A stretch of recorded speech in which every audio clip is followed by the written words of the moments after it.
Soon you will recognize the voice of my guest today. He's been taking it to the people for over 4 decades on KOKY, the black dot on your dial, Mr. Joe Booker, known to his fans as simply Broadway Joe. Joe's career has had too many awards and accolades to name, but I can tell you this, since first coming to Arkansas in the 80s, Joe has made himself a leader in all things community. Starting at a small radio station in Lone Oak, Joe has built his career on hard work and devotion to his family, craft, community, and God, and not necessarily in that order. Today, Broadway Joe is not only a broadcasting legend who is still an on-air radio personality on KOKY, Power 92, and Praise Station, but he is also the program director for all of Cumulus Media in Little Rock, Arkansas market, and founder of the Broadway Joe talk show. It is a real treat to welcome to the table the community-minded broadcasting legend who's been taking it to the people for decades, Mr. Joe Booker, a.k.a. Broadway Joe. Hooty hoo! And the crowd goes wild. That is a good intro, isn't it?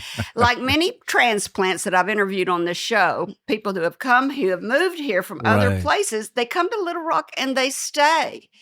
You came here over 40 years ago and you stayed. Tell us the story of how you came to live in Little Rock and why you stayed. It's I think that it's definitely a destiny for me to be here. I came here in the military. As a matter of fact, I was talking with on the air doing my morning show a few days ago, and on June 4th, 51 years ago, I left my little hometown in Kingstree and went to Columbia, South Carolina to board a plane to join the United States Air Force. And so my first assignment out of tech school was Little Rock Air Force. Well, it was actually Monarch, North Dakota. And I couldn't. That's boot camp. Yeah, well, this was after being in basic training and then going through tech school, and then you get your orders, your assignment to your home base. And my orders were for Monarch, North Dakota. And I knew nothing about Monarch, North Dakota. And I knew it was cold and you could trade. And I was going around and nobody wanted to trade with me but this one guy, and he had orders to Little Rock. And I knew one thing about Little Rock. I knew Central High Crisis. And I said, well, I know they got some black folks there, so I'm going to Little Rock. And so, and after I got here and was at the Air Force Base for about a year or so, and I got assignment to go to Osan Air Base in Korea. And after a year in Korea serving my tour there, I got an assignment to come back to Little Rock Air Force Base. And I extended for 6 months, and I said, I don't want to go back to Little Rock, see something else. And so I extended for 6 more months, and I got an assignment to go to Little Rock Air Force Base. so It's destiny. I know, and that's what I said. I said, this has got to be it. And so it's destiny. After working at Power 92, I got an opportunity to go back to South Carolina in 1995. And it was one of my dream jobs. I'd listened to this radio station all my coming through high school, and it had been on for 20 years, a historic station. As a matter of fact, it was the #1 rated black station in America, WWDM. So it was a dream job for me to get there. And I stayed for 6 months, and I came back to Little Rock. Girl, had to be a girl.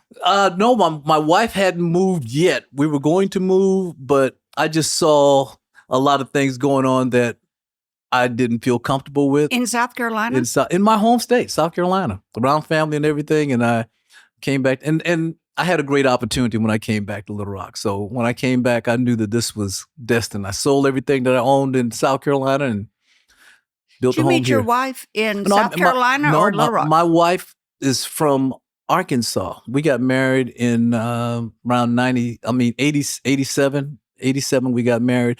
My wife is from Crossett, Arkansas. How'd you meet her? At the Air Force Base? She come to a dance? Well, she was actually in the military and won prizes on the radio station. And she came to pick up her prizes. And I happened to see her when we saw it. And we had a dance that night at PJs, and she won tickets to go to the dance at PJs. You mean BJ's? No, PJs. Remember PJs in No. Pine Bluff? You don't remember PJs? No.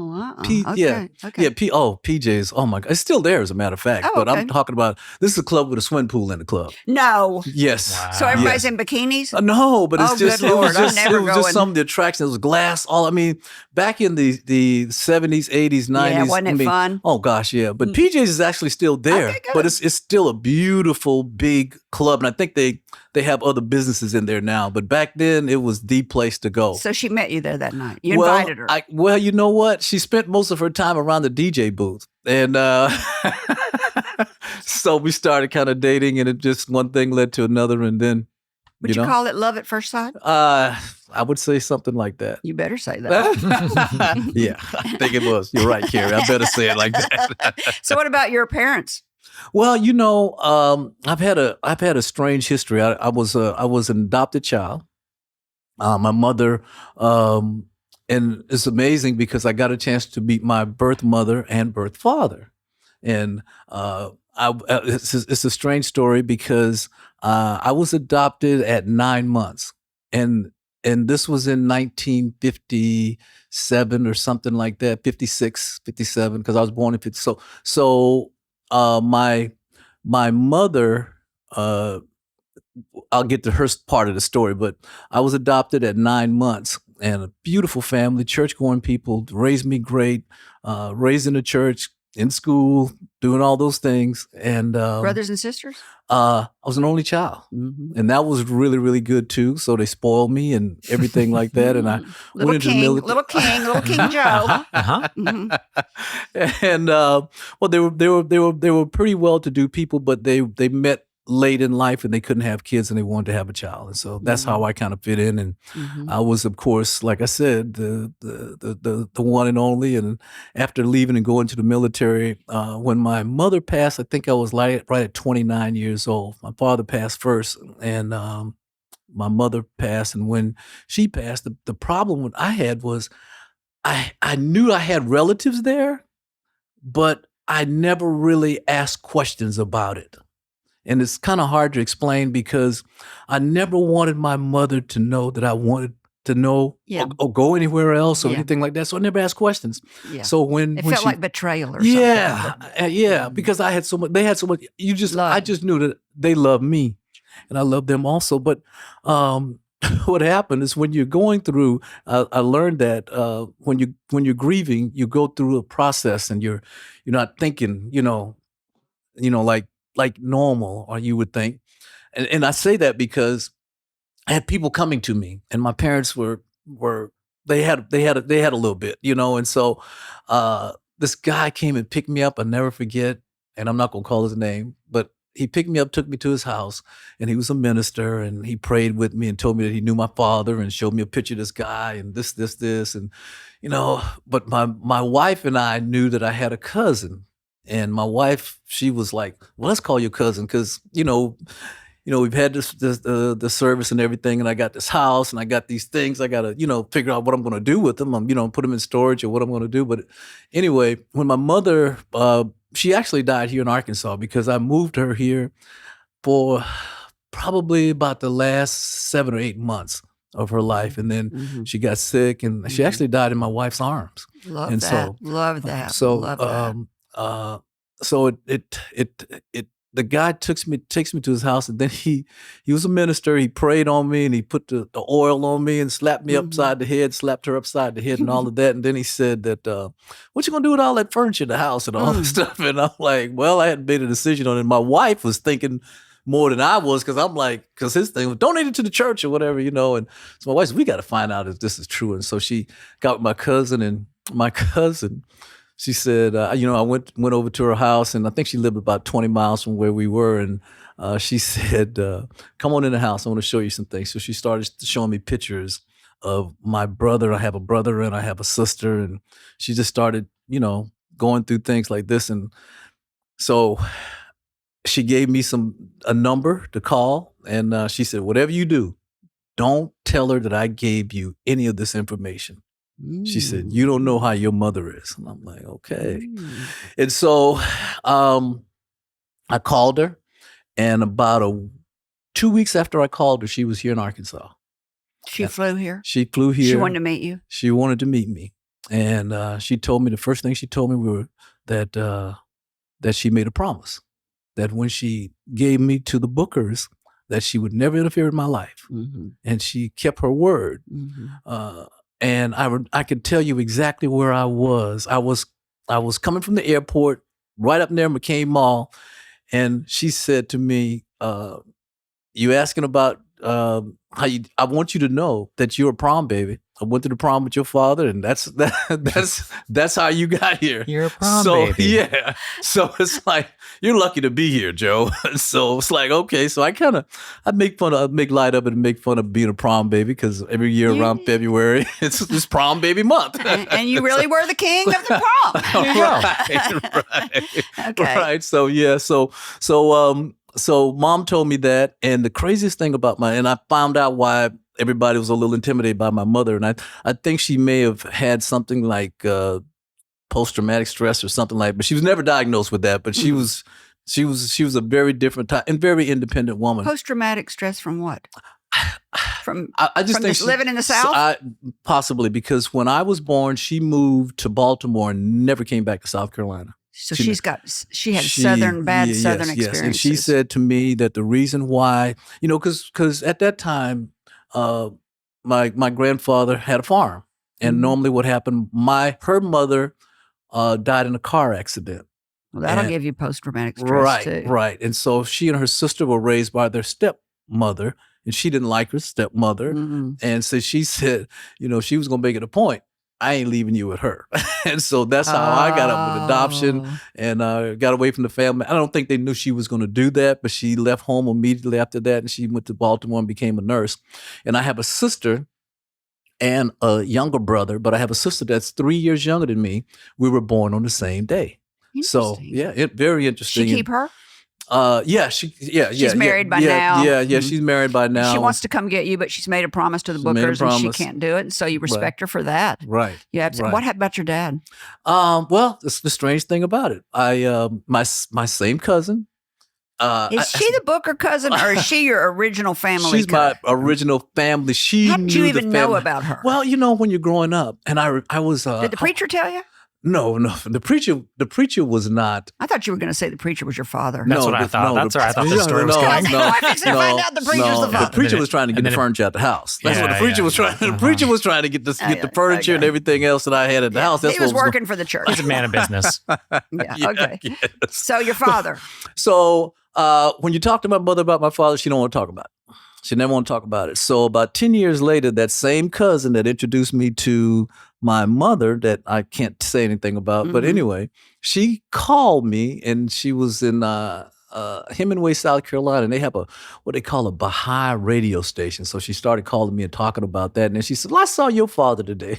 And I'm like, you did? Because, who would that be? Yeah, because my mother never told me who it was, and she told me who he was, and so she gave me the number on top of it. And so I got a chance to call him, and it was a funny conversation, because he says, I called him, and I told him, I said, I think you may be my father. And he asked, who's your mama name? And I told him who my mother was. And it upset me, because he says, Annabelle Jenkins, huh? Mm-hmm. And I'm like, really? You mean you don't even know? He's playing it too cool. Yeah. And I'm like, this happened on prom. Supposedly you took her to the prom.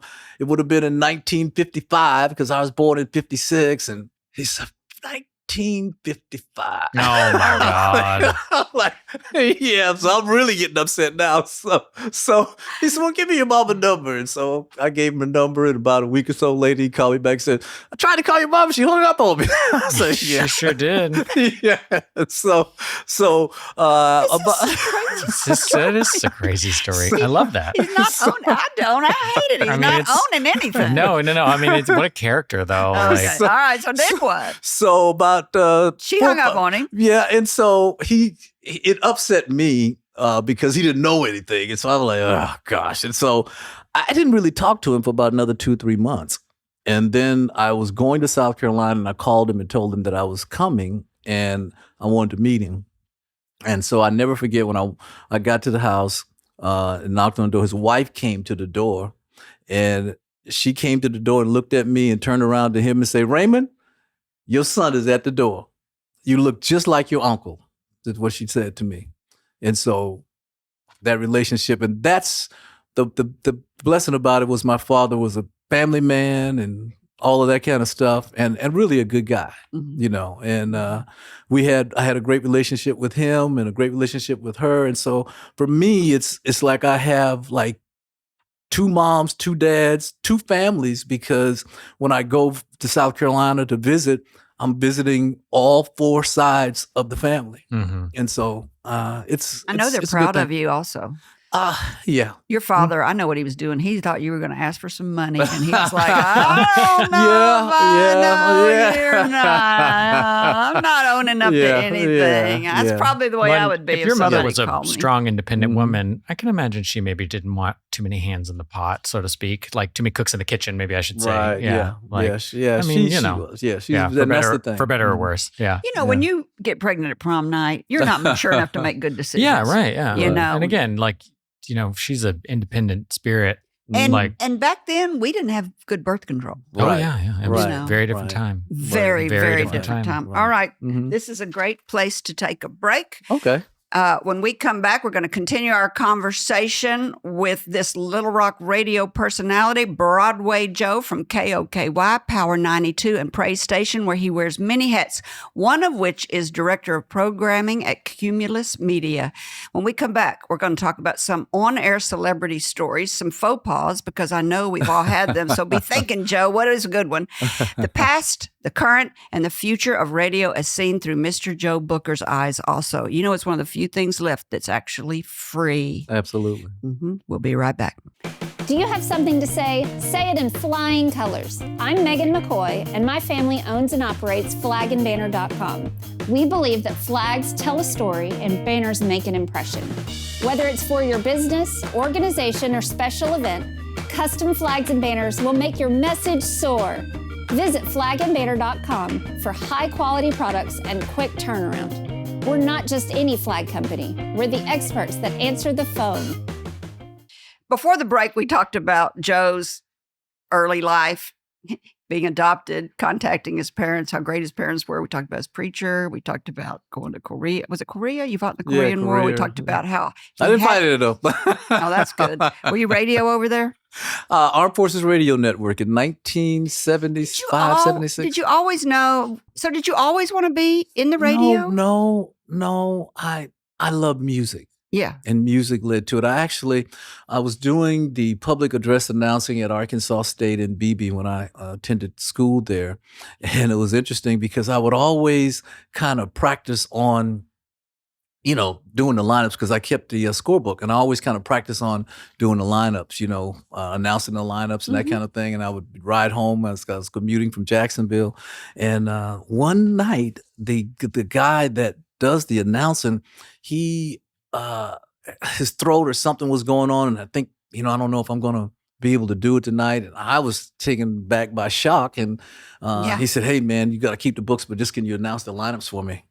And needless to say, when the athletic director heard me do the lineups, he said, "Well, I want you to do this from now on." So he never got his job back. But that's kind of how I got that. And so I started doing that. And, you know, like I said, back then it was, you know, Kerry, the disco era. So, we did parties and all the time. And so I was always a music guy. And I loved music, but I really still didn't know where my place was in music, because I can't sing and I can't really dance that well, and I don't play any instruments, but I love music. I'm with you, brother. You know what I'm saying? with you. So that's kind of how it was. This is kind of how I fit in, and playing music for people was something I liked back then. Who gave you the name Broadway Joe?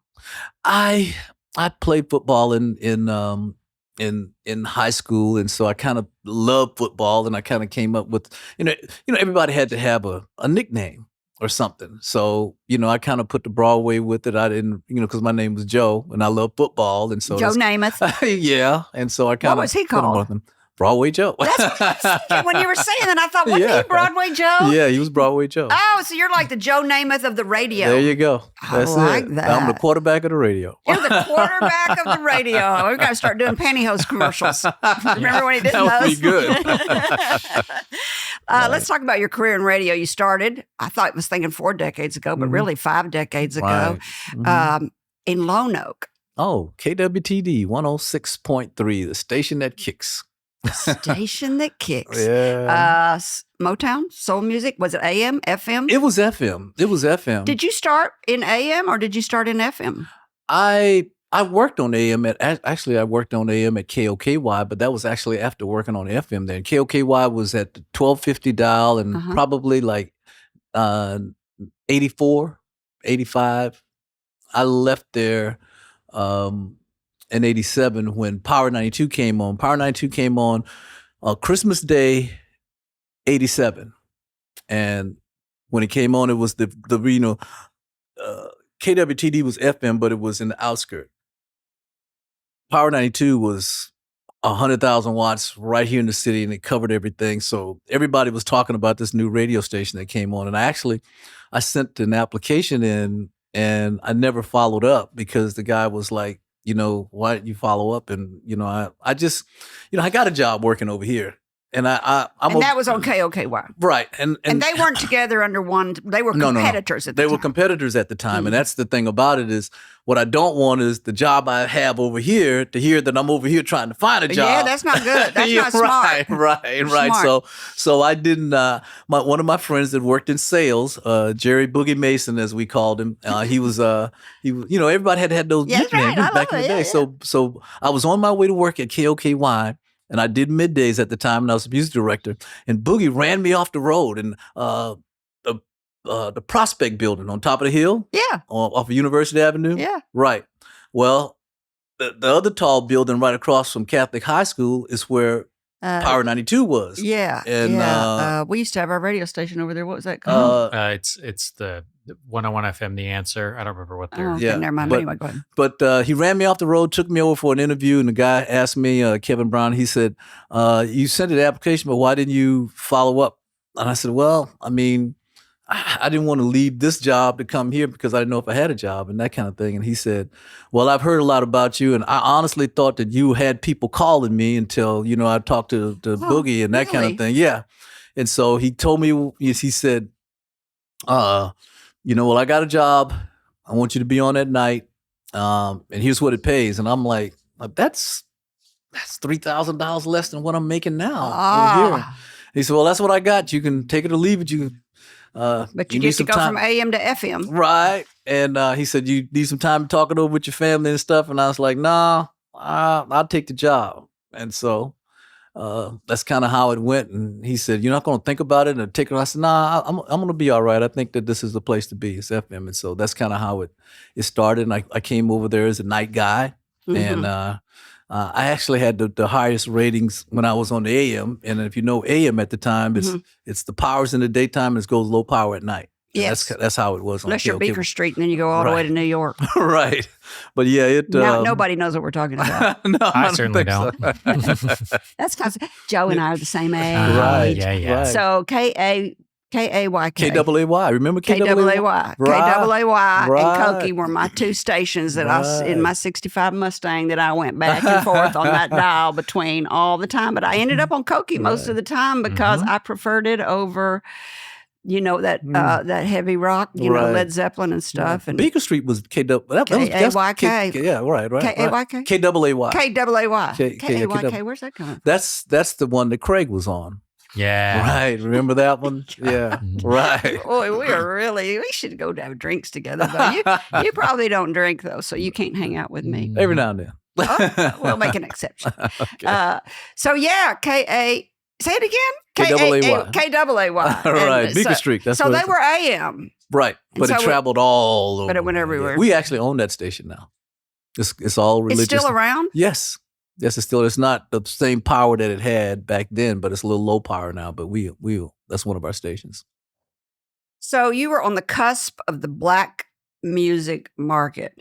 Is this the guy that said if you don't get over to the Power 9, you're going to be out black you? Who said that to you? Somebody told him, and I was reading one of your interviews, and you said that somebody was giving you grief and said, if you don't do something, they're going to out-black you because black music is on the rise. Well, Where was that? That was at Power 92 when Tom Joyner came to town in the early 90s. He had a syndicated show, and we were all things to all people. And the staff at Power 92 was half black, half white. And we stayed middle of the road, never really identified. But Tom Joyner came to town, and Tom was black. He had things on like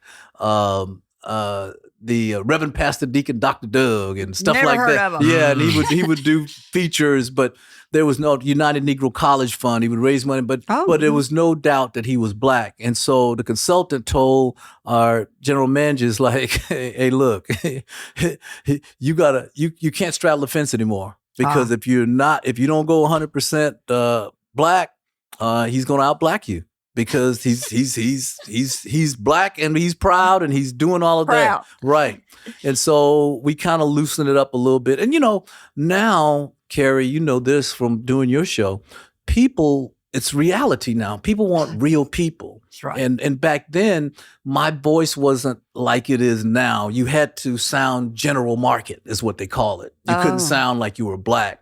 You had to sound like your general market. And so Midwestern. Right.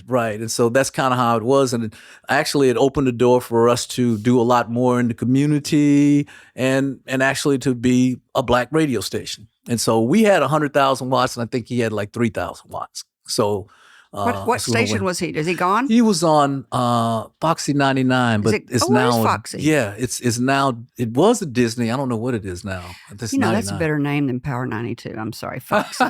Foxy's good. I was into Foxy when I was a kid. You were? Mm-hmm. Yeah. I remember you came into my room and were like, why is this on in your room? Because I was like 9. What was it like then? It was R&B, wasn't it? Was it R&B? It was R&B. Yeah. Uh-huh. So I just have to be honest with you. So getting ready for this show, I had to listen to all of your stuff. I didn't listen to Praise, but I did listen to KOKY and Power 92. And I don't like Power 92.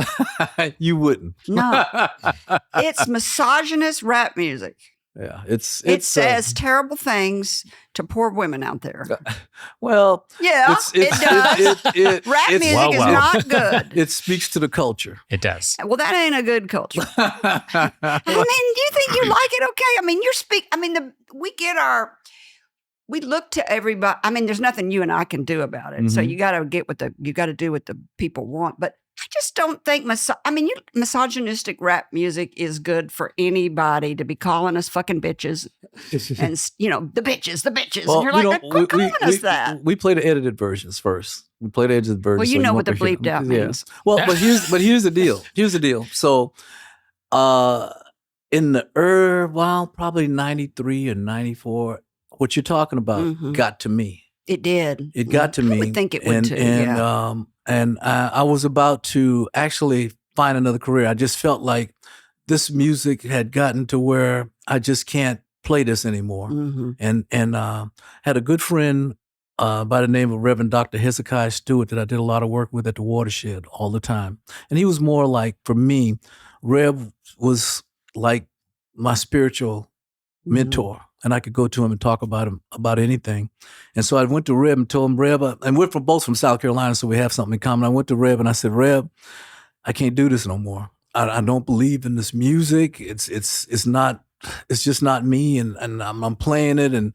And he said, let's go out here and walk down to the water. He was this big thing with water, and we would talk. And he said something to me that changed my mind. He said, Joe, once you leave, somebody else going to do it. Mm-hmm. But what you have to do is find a way between that music to reach the people. And I remember Al Bell back in the day saying, information, education, entertainment. And I started focusing more on what's happening between the songs rather than what the songs are saying. And we started doing a lot more community things.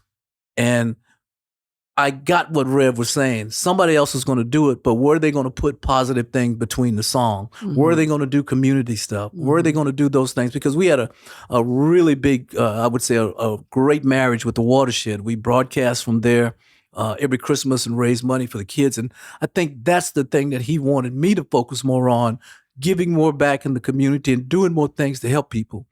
But you're not going to stop them from listening to the music because that's their music. I know. So that helped me out a lot. If wisdom was transferable, we wouldn't have all the problems we have today. Absolutely. So you just kind of have to push them in a little bit of the right direction. So tell our listeners what the Watershed Group is.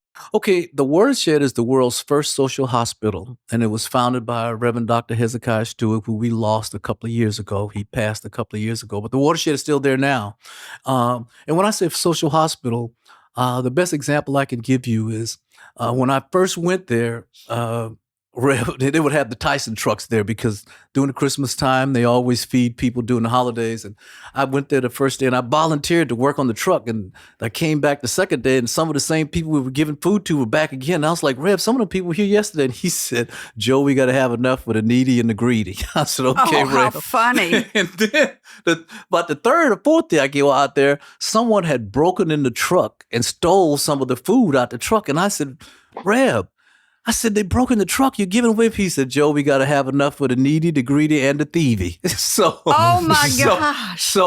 So I've been a part of the Watershed now for close to 35 years. I've been on the radio for 36. I met Rev back in the late 80s, and we still do our show. I do my show from the Watershed, my morning show for 3 days in a row before Christmas, and KOKY does a 3-day broadcast there. Also, I do mornings, they do middays, but we just encourage people to come out and give.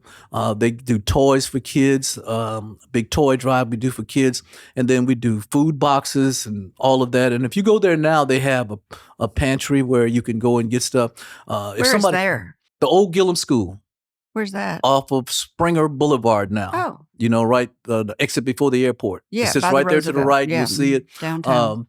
About 7 or 8 years ago, Little Rock's superintendent, Mike Poore, came out, and he actually, because the school district owned that building, but he sold it to the Watershed for $1. And nice. The Watershed was able to write some grants, get some funds, and it's been remodeled now, painted, and his wife actually runs it now. He passed, but his wife is now running the Watershed. You got some people that have been working there for over 30 years. And they're feeding the needy. Feeding the needy in The our thievy, community. Right. and the greedy. And the greedy. And it's called the world's first social hospital. And I got to tell you why it's the first social hospital.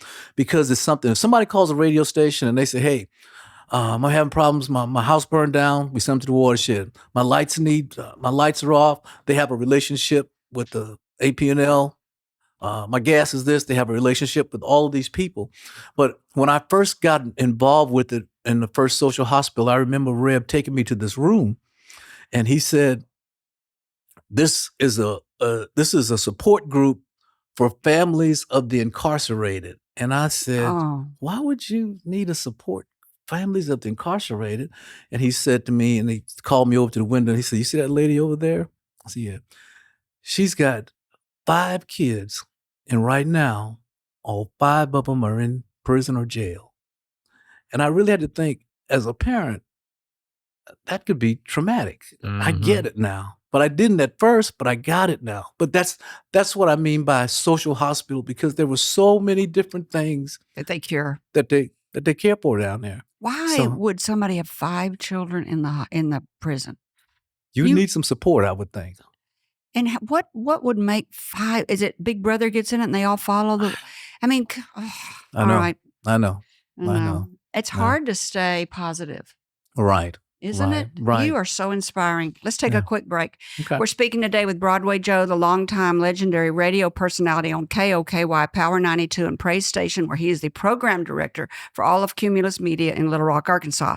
Up next, Joe talks about what he's learned, the future of radio and some more work he's done with the gangs in Little Rock, Arkansas, and maybe nationally. I think you work with a company that might be a gang nationally. He's really paying it forward. We'll be right back. Whoa, whoa, whoa! Got ourselves a flag violation. Stop right there! Who are you? We're the flag police. And this is a crime scene. Excuse me? I think what my partner's trying to say is that your flag looks a little tired. I think it's time for a new one. Oh, I guess you're right. It is a little tattered. Don't worry, ma'am. Flagandbanner.com is here to help. With their wide selection and knowledgeable staff, they'll have you sorted out in no time. Flagandbanner.com. We're the experts.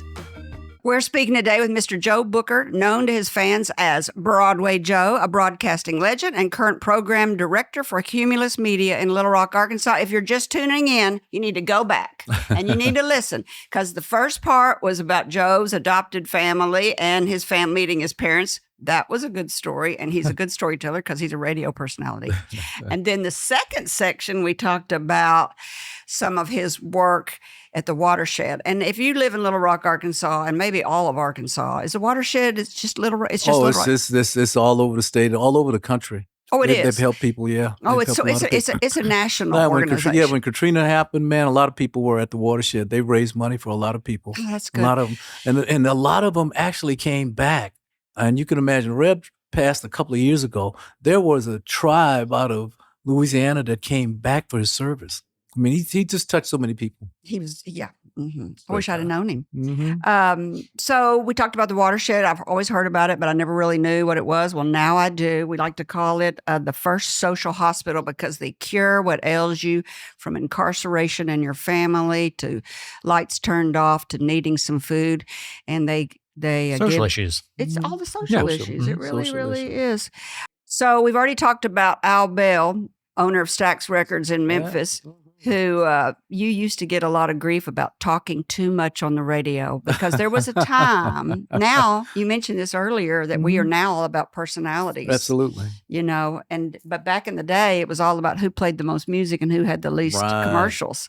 But your friend Al Bell from Stax Records in Memphis told you it was about information, education, and entertainment. Absolutely. And I read this quote about you in one of the many links that was sent to me in the research for this. As African Americans, you said this, Joe. As African Americans, we expect to get all our information, education, and entertainment from our radio station. And that goes back to the 50s, 60s, and 70s. That's the history of us as African Americans. We expect to get it there so you can give information. You can talk. You just have to be talking about relevant information and educating people.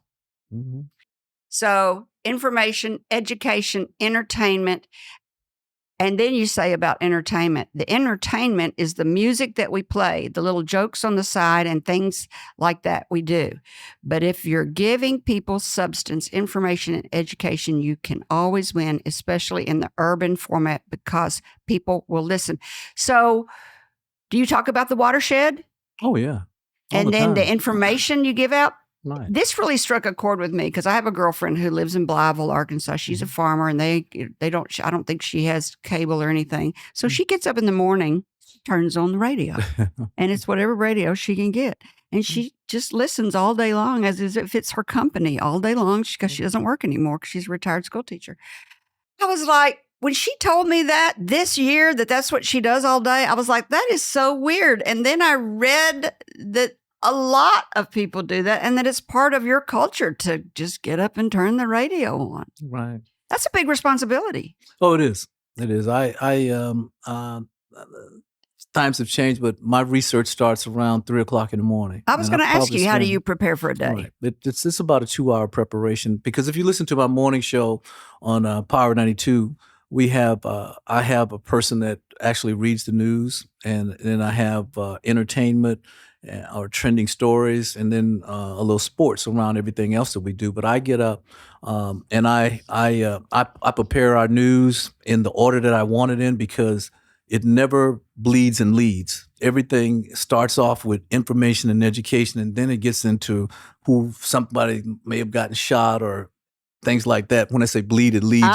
You know what I'm talking. Old Yeah, school but radio. tell right? anybody listening what you mean. Right. Well, that's a homicide, or that's something negative. That's why America's in the situation it's in now, because all our reporters bleed with the bleed. Right. But my news always starts off with information and education, and probably the fourth story would be where you would get that one. And you got to have maybe two. It's kind of entertainment. Yeah, and then there's a kicker story at the end, and then of What's course, a kicker story? That's something that's lighthearted at the end of it, to where it's like the kicker story today was actually the story about Channel 11 doing a story. Actually, I'm in the piece. It's about Juneteenth and the celebration of Juneteenth that's coming up, and the rich culture of music. And this is also Black Music Month. And so we're celebrating Black Music Month, and part of that celebration, they did a piece on the Delta music. They did a piece on the heritage that in Pine Bluff with the music, and then I kind of started something back in the late '90s called Juneteenth, and the Juneteenth celebration. I know. Before, tell us all about it. Well, I mean, people do celebrations all the time, but Juneteenth celebration was when, and it was so, Kerry, I got to tell you, this was before the internet. And I would call across the country and try to get artists to come to Little Rock to be a part of it. And artists would come because they wanted to be seen in front of people. And mainly it was up-and-coming artists. If you were an up-and-coming artist, you got an opportunity. Did people know what Juneteenth was? No, that was a big deal. Because I'm talking to people in where the record labels are, New York and LA. And I would get in a conversation explaining about, Galveston, Texas. And tell our listeners what Juneteenth is, because I only learned about it probably 10 years ago. It's the celebration of freedom for African Americans, and it's a story about Colonel Granger that rode his horse, and everybody, I always joke about the story, is, boy, that was the longest horse ride it's about a year and a half to take him from Washington to tell the people in Galveston, Texas that you're free. And so it was on Juneteenth when that happened. And so I think it took a year and a half? Almost a year. I didn't realize that. Yeah, that's how long it took for him to get there. But I read that he was fighting through. Once he got to the South, he was still fighting through Confederate soldiers that didn't know the war was over. So really? It took him a while, and that's the story that goes with that's it. That's right. Now. There were no phones. Yeah, well, no communication. All right, Kerry, none of that stuff. Right, you forget about that. Right. And so that's kind of the history of how Juneteenth. And I'm from South Carolina. So Juneteenth was kind of new to me here also, but I noticed that a lot of Arkansans, because it's in Texas, that's a big thing. As a matter of fact, it's a state holiday in Texas. And it's a federal holiday now, but not a state holiday here. But it's a federal holiday and a state holiday in Texas. And that's kind of where the history of it starts. And everybody across the country. And now, since it's now a federal holiday, everybody kind of knows the history of what Juneteenth is and what it's all about. And I just have to say, I never would have thought back in 1997, 98, 99, when we were doing these Juneteenth celebrations, that it would be a national holiday. That's the thing, that I would live to see it if it ever happened. And you're such a part of it. Yeah. I mean, especially in Arkansas. Yeah. Yeah. I mean, yeah. So so the very first time you raised $140,000, that's pretty remarkable in 19. And Kerry? What? 20,000 went to the watershed. That's good. Right. Every Juneteenth that we did, we gave the watershed a percentage of what we got from it. And I think 22,000 may have been the highest that we got, but every year we gave money to the watershed. Are you involved still with it, or have you turned it over to Mosaic Temple? No. Juneteenth? Mm-hmm. Yeah. I mean, we talk about it a lot. I talk with them a lot about what they have planned. We'll have our announcers there, and we have Juneteenth in the Rock, but we also have Juneteenth in the Bluff. So UAPB is putting on a Juneteenth celebration on Friday night. And you'll have disc jockeys there? Yeah, we'll have guys there. One of our guys is going to be emceeing that one, and then there's the one here in that the Mosaic Templars do. That's the big. I think it's probably the biggest one now. Key Fletcher and her crew over at the Mosaic Templars Cultural Center have done a great job of bringing the whole community together and doing this. I mean, when you talk to Brian is a walking history book on Juneteenth and the history of music. As a matter of fact, the special that Channel 11 did, Brian is one of the features on there because he's so so gifted in knowing about our history. He's done so much research on our history. But if you're working at the Mosaic Templars, You should know that. You should know the history, right? Yeah, that should be part of your application when you. Yeah. Can you fill out? Can you pass this history test? Write a history test. So, what is a fly jock? That was Tom Joyner. It's what? Tom Joyner. Remember the story that you asked me about out blacking you? Yeah. Well, Tom came up with this thing. He actually was doing the morning show in Dallas, an afternoon drive in Chicago. So he would get off the morning show and fly to Chicago to do his evening show. And so that's how he got the name The Fly Jock.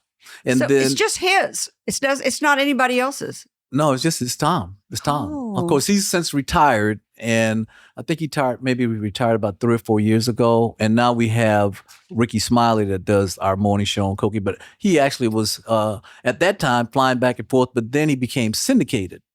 And then we picked him up on our station here to do the morning show on KOKY, the one that you like better than Part 92. I like it much better. That's much more my speed. Right. So I told our listeners at the break that you were going to come back and tell us an embarrassing story, and maybe one of your favorite interviews. You know, I always tell the story about Jamie Foxx. Love him. Yeah. Don't you think the guy that plays for the Miami Heat? Jimmy Butler. Yeah, Don't he you think does. Jimmy Butler looks like Jamie Foxx. He does look a lot like him. He does. No, that's why I like Jimmy Butler, because I'm hot for Jamie Foxx. Okay, Mom. Ever since Django Unchained, and they hung him upside down naked. Had to be naked though. Yeah, right. Had to be naked. Y'all are wearing me out. No, really. When he rode up on that horse and rescued her, and they rode off at the end, that's when I fell in love with him. Wow. That was it. Anyway, go ahead. I'm sorry. Well, it's a short story about Jamie, but I would breaking for him was In Living Color. I don't know if you No, I didn't know that. you remember In Living Color? I mean, I remember it, but I didn't Wayne's remember right. that he was. Well, he was always on there, and he played that character Wanda with the little, the Wanda had her lips up and all that. Yes. Right? You remember? I've seen that? this on YouTube or something. Right, Yeah. right. So this was right after In Living Color, before all the movies, before all the stuff, any of that kind of stuff. And like I said, everybody knew him as Wanda. And so he came to the studio for an interview. He walked in the studio and looked right at me and said, "Don't ask me a damn thing about Wanda." All right. And I was like, hell, I didn't know nothing else to talk about. Yeah, I right. didn't know anything else to talk about because that's what I knew from In Living Color. I didn't really know a lot about him or anything. But it was just, and then I got an What opportunity. is he there for? Well, he was there to talk about his new career at the time because In Living Color was off and he was getting ready to launch his acting career and being on his own because, like I said, In Living Color was basically what it was. Being so he was an doing independent actor. right, and so he was doing like a radio tour. And I don't know, he may have had he did some singing too. So Well, I he don't know does sing good. Right. And I don't know if he had a record out or he had something coming up that he was in, but he came to talk about it. But he wanted to make sure, and he was trying to distance himself from that character is basically what it was. Because probably that's what it was. Yeah, because you do get branded. There's somebody that I can't look at now that I can't think of who it is without thinking of his original character. You know, that happens a lot when you're really, really successful at something. Yeah. But, But there has to be another story besides that. yeah. Come on, here's another one. Tell me when Yeah. you stuck your foot in your mouth one time. I do that all the time, but still, You know, I just and it's a little endearing. I think every time I go You're and in I good think, company is what she's trying to Yeah, say. I know. I do it a Well, lot. I think this is the one, and I get reminded of this all the time. I was a radio announcer, so it took me a while to get into hosting a talk show because I'm a disc jockey. I just do short breaks and move on, short breaks and move on. Mm-hmm. But anyway, they got me into doing an interview, and this was when I want to think it was like late 90s when the stations started combining. And I got an opportunity to do a one-day show on KARN. Mm-hmm. And Neil Gladner was the program director of KARN. And Neil came up with this great idea of doing a special forum. And it was around the anniversary of the Little Rock Nine.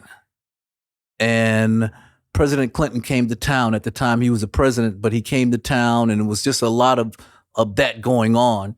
And so I got a chance to be one of the moderators for the event. And for some reason or another, I wasn't as prepared as you are, Kerry. I didn't have all of my work and my ducks together and knowing everything that was going on and all of that. And I messed around and called Miss Annie Abrams one of the Little Rock Nine. And she went to a whole new level. And it's so amazing. Well, isn't Annie Abrams one of the Little Rock Nine? Boy, that's what I thought. Isn't Annie Abrams one of the Little Rock Nine? No, she taught the Little Rock Nine. Well, she comes in here and buys flags. And boy, or she used to. Yeah, Miss Annie. Well, I would have done that. You know, it's so bad. Let me tell you what. She is a pistol, too. I know. Bet she's a teacher. She read your rights. Yes, she did. And what's so bad about it, I think I saw her daughter about 2 or 3 weeks, about 2 or 3 months ago. I was over getting something to eat. She said, I'm Miss Annie's daughter. I was like, oh, yeah, great. Yeah, you call her one of Little Rock Nine. I'm like, am I ever going to live this down? Am I ever going to live this down? This was 25 years ago, but she's still. You know what, though? It's those embarrassing things that people remember you from. So now you're famous forever to her daughter. Oh, yeah. And to Miss Annie, every time she's, I actually got one of her awards, the Annie Abrams Award. And when she gave me the award, she told the story again. It's like she's never going to let this story. And I'm thinking maybe she'll forget about this. She never forgot it. She always tells me about that story. So, yeah, beautiful lady. I love you, Miss Annie. Yeah. So you put God is first in your life. Always. And you are always talking about taking it to the people. Mm-hmm. And I love it that you work with the youth. Mm-hmm. Before we move on to the next section, I just want to tell our listeners that we've been speaking today with Mr. Joe Booker, the legendary Broadway Joe and longtime radio personality of KOKY, Power 92, and Praise Stations. He's the program director. He's been there forever. And it's the Cumulus media in Little Rock, Arkansas. So if you're just tuning in, go back and listen to all these great stories. But this next segment is going to be about the work you do with the youth. And I love this quote that you really do love your father, and he really was a great father, your adopted father. Right. Mm-hmm. You said to your sons, and this is a quote because you were written up in a magazine on how there was a magazine about, and it had a bunch of men in it. I think it was AY magazine in it, and they were all about what you would tell other young men and family and how to be inspiring to these young men, because a lot of young men are going astray these days. Do I sound like an old lady saying that? I wasn't going to say it. But yes. Actually, I should take that back, because the millennials are really so service oriented. Y'all are really, really great. There are a lot of. So I don't know why I say that. It's because I watch all that lead stuff on TV.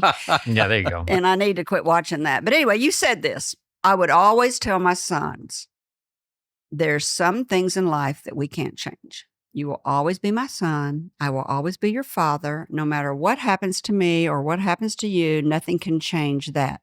As I have said on the air many times, family. We all we got. Yeah, he says it all the time. Mm-hmm. So why do you say that all the time? I was raised in a close-knit family, being an only child. So King Joe. Yeah, I remember the cool thing to do was sit in the back of the church. And my father had this thing, it was just the three of us, but it's this thing about sitting together, being together. And he explained it that's family, being together, being close, being knit. But I always go back to that because I couldn't sit back there. Even when I got older, when the older teenagers were back there, I always had to sit with the family. And so that's one of the things for me that it was just the three of us. And I had some outside family, but where I live, my adopted parents weren't from there. So there were a lot of people that would be calling me cousin and kind of stuff like that. But my last name was Booker. My family's last names are Fultons, Pendergrass, things like that. And there are a lot of them where I was raised. But, I didn't know. And the craziest thing about it, I have a first cousin that his mother and my mother were sisters. I was born in February. He was born in April. And his older sister used to babysit the both of us until I was adopted. We went to school together. We played on the football team together. We played, drove school buses back then. You drove school buses. We did all these things together. And he never told me we were first cousins. Did he know? Yes, he knew. But he said, you never talk about stuff like that. So he didn't. Men are so weird. Men yeah. don't talk about anything. Yeah. Not just your Yeah. friends. We went in the military together. We went in the Air Force. And he still never told you? He never told Now me that until is weird. till I found out. And then I asked him, it's like, man, you knew all this and you never told me mine? Like, no. Family, we don't talk about stuff like that. And you know, that's a big thing that you just don't talk about it. And so I really never knew. No one ever told me, your mother's this or your mother's that. Or I remember one time my mother introduced me to my grandfather. He was coming around the house and it didn't really mean anything too much to me because I had seen Mr. Jenkins, but you know, it didn't really mean too much to me about him being my grandfather. But my mother introduced me to him one time. And that was the closest I got to meeting somebody that my adopted family introduced me to. Joe, I would be so weirded out by all that. It's like living on the Truman Show or something. You're like, everybody knows a secret about me, but I don't know it. Yeah, right. Right. You know. I know. Living amongst all this extended family and you don't And know everybody knows the but relation. you. Yeah, yeah. Right. Wow. And they're all going, I wonder when he's going to find out. You'll find out one day, yeah. But I'm not going to be the one to tell him, Yeah. you know. Because yeah. I don't want to get in trouble. So you've got so many awards, you know, Billboard Radio Station of the Year. I mean, you are so well known, not just in Little Rock, but around the country. And you do a lot of volunteer work. We've talked about Blues on the River. No, we haven't talked about Blues on the River. Oh, yeah. We've talked about Juneteenth. We've talked about the watershed. We have not talked about Blues on the River. I don't think you're still doing that. Is that still in existence? It's changed to I Love the Blues. Oh.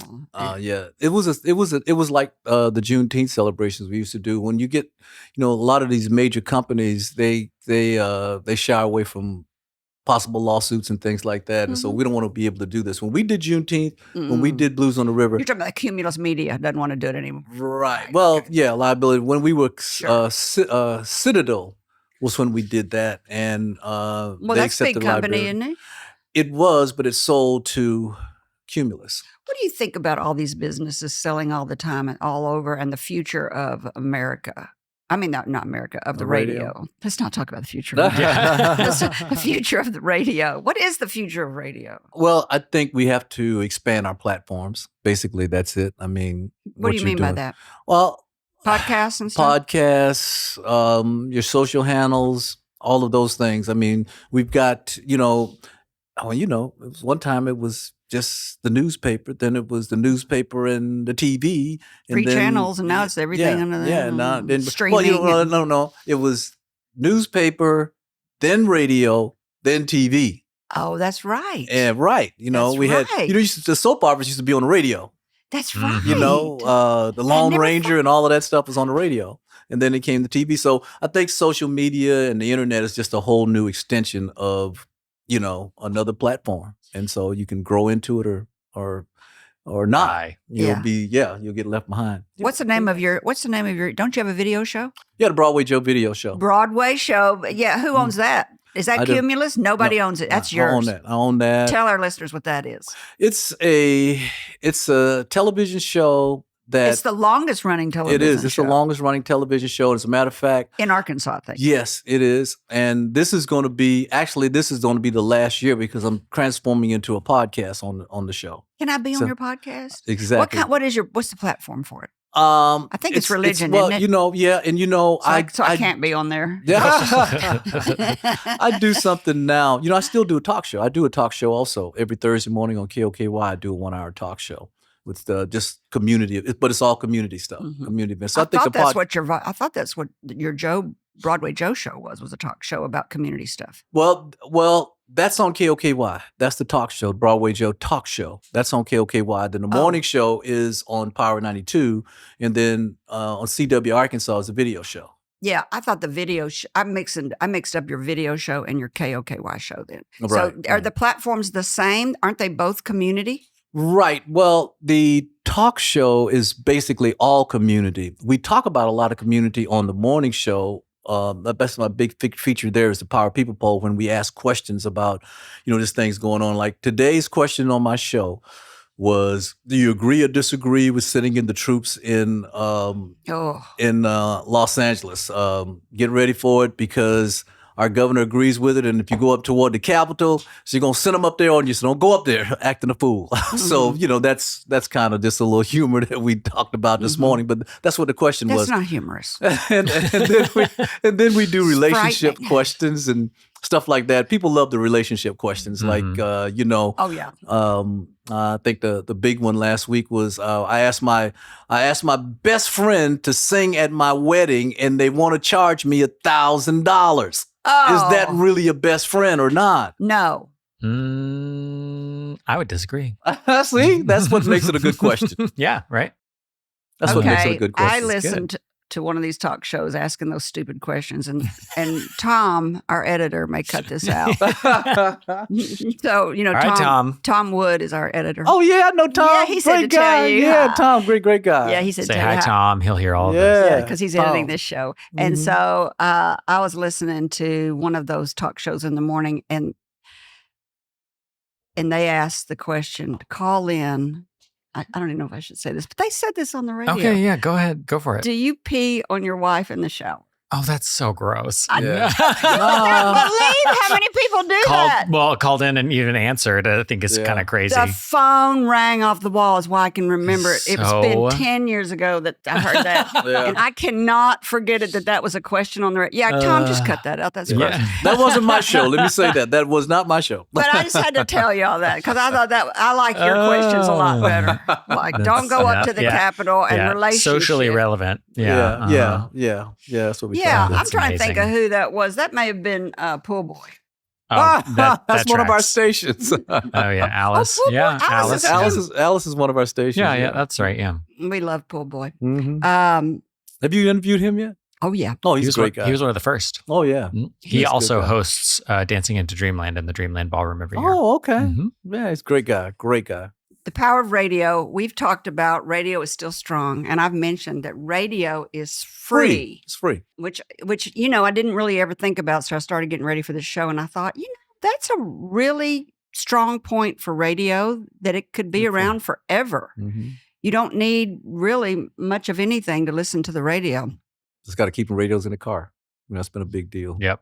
Oh, I hadn't thought about that. Keeping radios in the car. Yeah. A lot of the manufacturers now with new vehicles are especially AM radio. Oh about getting yeah. rid of it. Right. You're exactly right. I have a new car, and I had to go look for where the radio was in my car. Right. Because everybody wants to stream. Right. But then you stay in your own little world, which is why I like to listen to the radio or listen to satellite, is because I get out of my world and I hear what's current and what's new.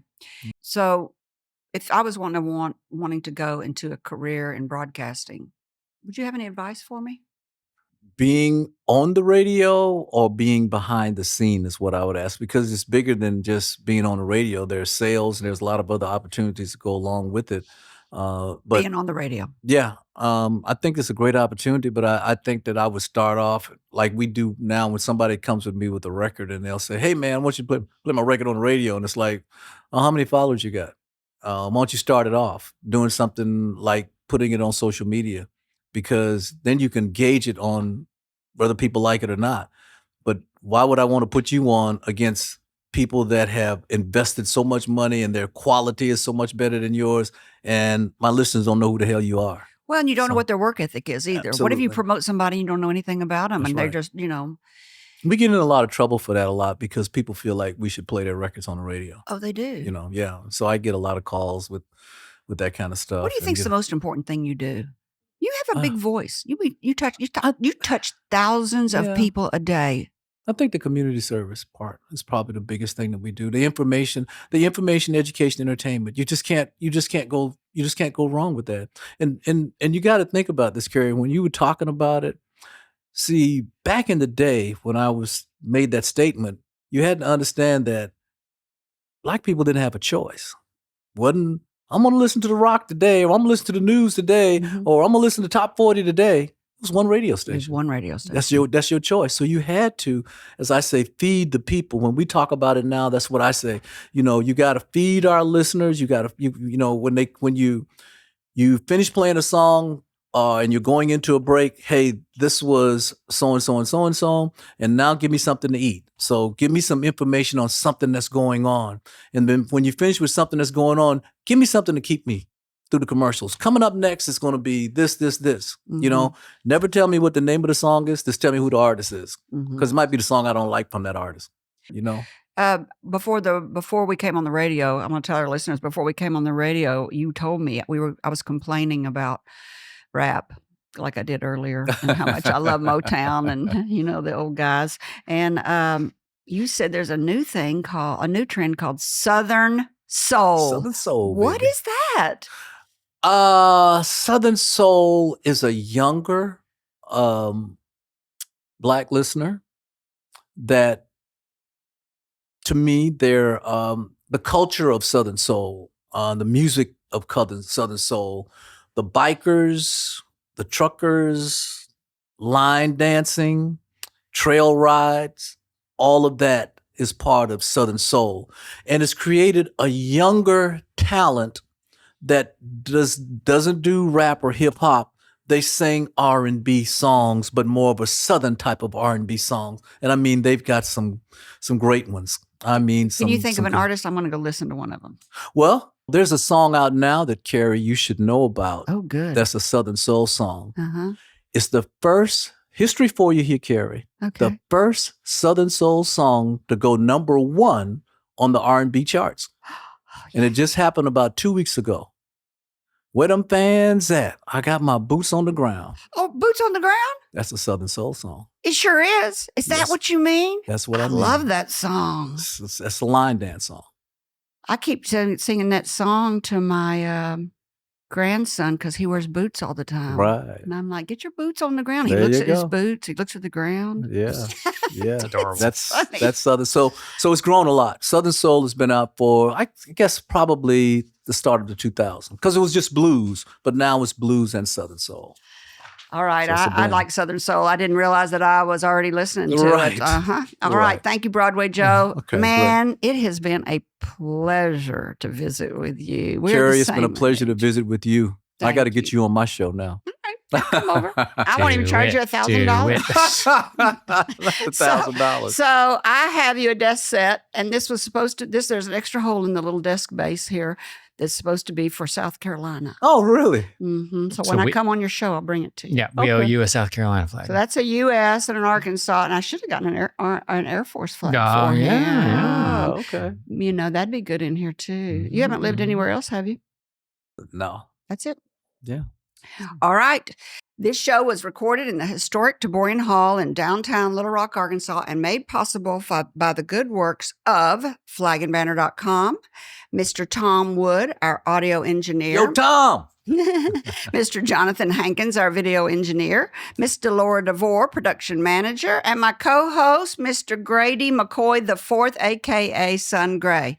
To our listeners, we would like to thank you for spending time with us. We hope you've heard or learned something that's been inspiring or enlightening, and that it, whatever it is, will help you up your business, your independence, or your life. I'm Kerry McCoy, and I'll see you next time on the radio. Until then, be brave and keep it up. If you enjoyed this video, don't forget to like, share, and subscribe. For more of Kerry's interviews, click on either video on the right of the screen. And as always, thank you for watching.